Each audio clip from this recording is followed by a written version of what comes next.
Support for this podcast comes from the Central Valley Journalism Collaborative, connecting communities with the resources, infrastructure, and networks to ensure a vibrant local free press. From KVPR in Fresno, this is Central Valley Daily. It's Tuesday, March 4th. I'm Elizabeth Arkalian. Last month, over 1,000 full-time workers were laid off from the National Park Service, including workers at Yosemite National Park. These layoffs largely targeted probationary workers, and this is part of a broader effort by President Trump and Elon Musk to downsize the federal workforce. Coming up, we'll learn more about how these cuts are playing out at national parks and what's next. But first, these news headlines. New from our partner CalMatters, proposed federal budget cuts could put health insurance for nearly 15 million low-income Californians in jeopardy. California's budget allocates just about $160 billion for Medi-Cal, California's Medicaid program. But the state counts on federal funds to cover more than half of that. And now Congress is considering a proposal that would slash billions from the program. According to the California Budget Policy Center, California stands to lose between $10 and $20 billion a year, which could mean deep cuts in services and enrollment. And a new analysis from the New York Times says California's 22nd congressional district has the highest Medicaid enrollment in the country. House District 22 encompasses much of Kern, Kings, and Tulare counties. That seat is held by Republican David Valadao. The New York Times estimates 68% of residents in the district rely on the government-funded health program. The analysis also found a nearby Valley district held by Democrat Jim Costa also has roughly 61% of residents enrolled in Medicaid. A county supervisor is speaking out about a proposal to dump waste from wildfires in the valley. The concern came after residents in Los Angeles County pushed back on plans to have the debris dumped in the city of Calabasas. That's a wealthy community many stars like the Kardashians call home. Kings County Supervisor Richard Volley took to social media on Monday to call out plans to send the debris to the valley instead. For someone like Kourtney Kardashian to stand by that sign to say, we don't want the waste, send it to Kettleman City. You can't do that. Volley says he's against wildfire debris being dumped in the valley because it will further harm the environment. Supporters of public lands rallied this weekend against deep cuts to the National Park Service. This comes amid efforts to downsize the federal government by a team headed by billionaire Elon Musk. KVPR's Joshua Yeager reports from Three Rivers, where supporters joined a nationwide protest. Signs reading "Protect Our Public Lands" and "Make National Parks Great Again" were on full display at the entrance to Sequoia National Park. Visitors heading up to see giant sequoias honked in support. Park employees like Emma found this reassuring. Sequoia has lost a fair amount of people. All of them were critical. She requested anonymity to speak openly about the cuts. Cutting the staffing that we do have, which was already the bare minimum, we're going to feel effects pretty harshly, especially coming summer season when we are getting more visitors. She says even firefighting operations in the parks could be affected by the cuts. For KVPR News, I'm Joshua Yeager in Three Rivers. 2 men have pleaded not guilty to smuggling thousands of immigrants from Guatemala into the U.S. Federal prosecutors announced Monday that they arrested the 2 suspects in Los Angeles.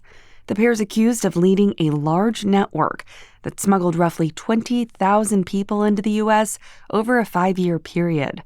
The smuggling ring is also being blamed for the death of 7 migrants.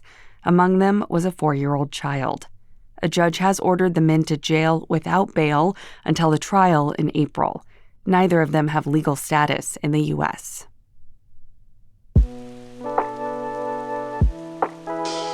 Support for Central Valley Daily comes from the members of KVPR. Join at $8 or more per month and access ad-free NPR podcasts through NPR Plus. Give now at kvpr.org/donate. And now to our main story. Spring's almost here, and that means warmer weather and hopefully more trips outdoors. But if venturing to a national park is part of your spring break plan, you might notice some changes. Just weeks before the park's busy season, officials with the National Park Service announced they are laying off roughly 1,000 workers. These are some of the latest changes as President Trump tries to downsize the federal government. As you heard in our news headlines, these cuts aren't going over easy with workers. Following backlash, the Park Service announced it would hire thousands of seasonal workers to take on the busy upcoming months. Laura Bliss is an editor and writer for Bloomberg. She's well-versed in covering the parks, especially Yosemite National Park. Laura produced an investigative piece last year that found management issues with Aramark, Yosemite's concessionaire. She highlighted how government contracts like Aramark's work and how that can lead to neglectful hospitality and maintenance that makes the park less safe for people and wildlife. KVPR Associate Editor Carrie Klein recently spoke with Laura more broadly about what the National Park Service layoffs could mean now for workers and visitors. She starts by giving more specifics about who the layoffs are targeting. Yeah, so the National Park Service laid off about 1,000 employees on February 14th, really just days and weeks before the start of the busy season in many of the country's 63 national parks. These layoffs largely targeted probationary workers, and this is part of a broader effort by President Trump and Elon Musk to downside the federal workforce. That had already been on top of a hiring freeze for seasonal positions that arrived across federal agencies really just right after inauguration. We did get the news, I think it was last week, that the Trump administration has now given the NPS permission to fill temporary seasonal positions that had been paused. So now the agency is saying that the agency is allowed to fill a total of 7,700 positions, which is a bit more than the kind of normal average. And I will say that I think that really came in response to just the level of outcry and protest from workers themselves, as well as members of the public, because parks really are an unusual part of the federal government. They play an unusually kind of visible role in the public imagination, and they are beloved. Right. Okay. So the Park Service now has been given permission to hire a number of seasonal positions that they had not been initially. However, these layoffs still occurred. How is all of this shaking up, affecting conditions at different parks and monuments? Yeah, so NPS officials have testified that the agency was already understaffed. Between 2011 and 2022, the number of full-time employees had already dropped by about 15%. And so already, parks were feeling the impact of that. There were visitor facilities that were closing or limiting their hours or saying, we're not able to open on Mondays. And, even with the reversal as far as the seasonal hiring goes, rangers and experts on the Park Service still say that, many of these positions will not get filled by the kind of height of the tourist season. Just between all the paperwork and background checks, training, housing searches, all these things that need to happen before people get placed. And so what is that going to mean for the parks? Well, these seasonal workers perform critical functions. They collect fees, they work in visitor centers, they keep parks open and staffed, they give ranger-led programs. They're custodians. They're often the people who are keeping campgrounds and restrooms clean. And that's not even speaking to the full-time employees, right? Those 1,000 positions that were terminated. There's been a presidential order to exempt positions related to public safety, but I have spoken with many National Park Service employees who say that essential safety functions are already being affected. Right. A lot of these cuts were made under the guise of improving efficiency, cutting away unnecessary positions and unnecessary responsibilities. But your reporting shows that no, a lot of the folks laid off really were performing essential functions and even ones that manage public safety. Yeah, I mean, this is really part of this mass purging of federal workers across agencies, right? And consistent with other agencies impacted, we are seeing with national parks too, probationary workers being particularly targeted. And probationary, that means it's people in their first year of employment. Probationary roles come with less employment protections. It makes them easier to fire.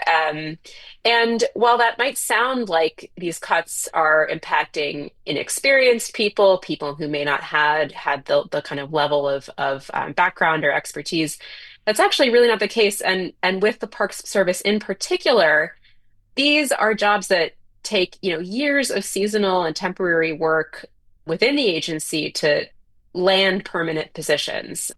I actually spoke with a person who was fired after over 20 years with the National Park Service, working full-time jobs, who had just been promoted into a new position that she was still technically in probation for. Well, so terminated employees received letters from Lena McDowell. She's the Park Service Deputy Director for Management and Administration.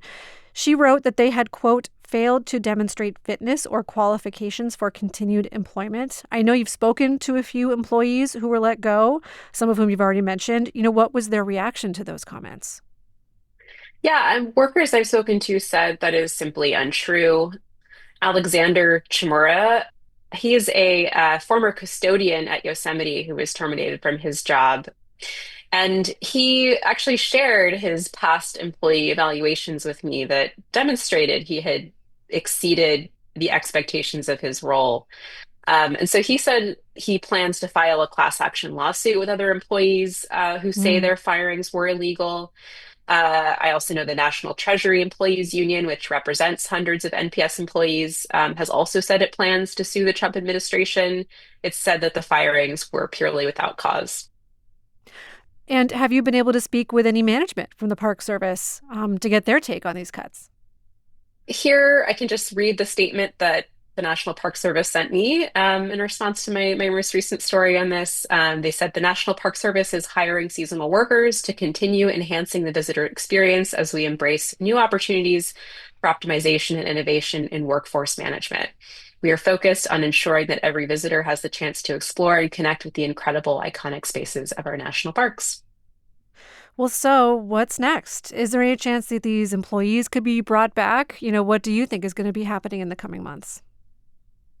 Yeah, so, still getting kind of trickling updates from sources at Yosemite as far as the seasonal workers, and as far as the kind of reversal of the hiring freeze goes there, still kind of tracking that. I do know of at least one worker, not at Yosemite, but somewhere else, who was fired, who was able to petition and get her job back.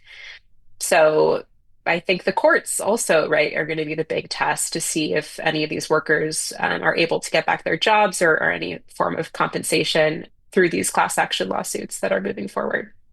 Anything else here that you want to mention, Laura?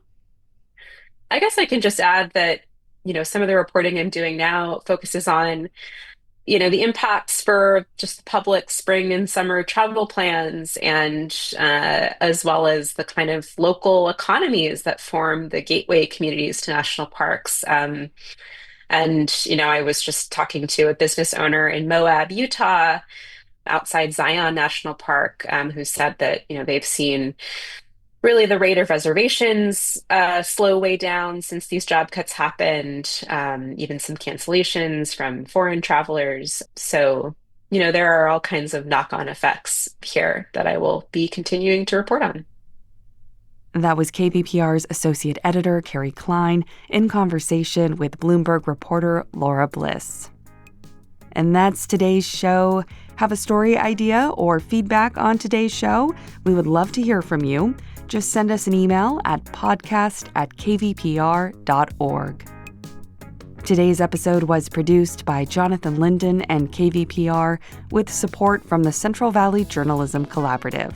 I'm Elizabeth Arkalian. Find the latest local news anytime at kvpr.org.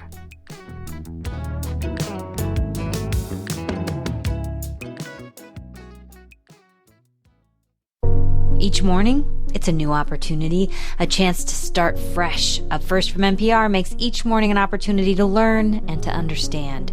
Choose to join the world every morning with Up First, a podcast that hands you everything going on across the globe and down the street, all in 15 minutes or less. Start your day informed and anew with Up First by subscribing wherever you get your podcasts.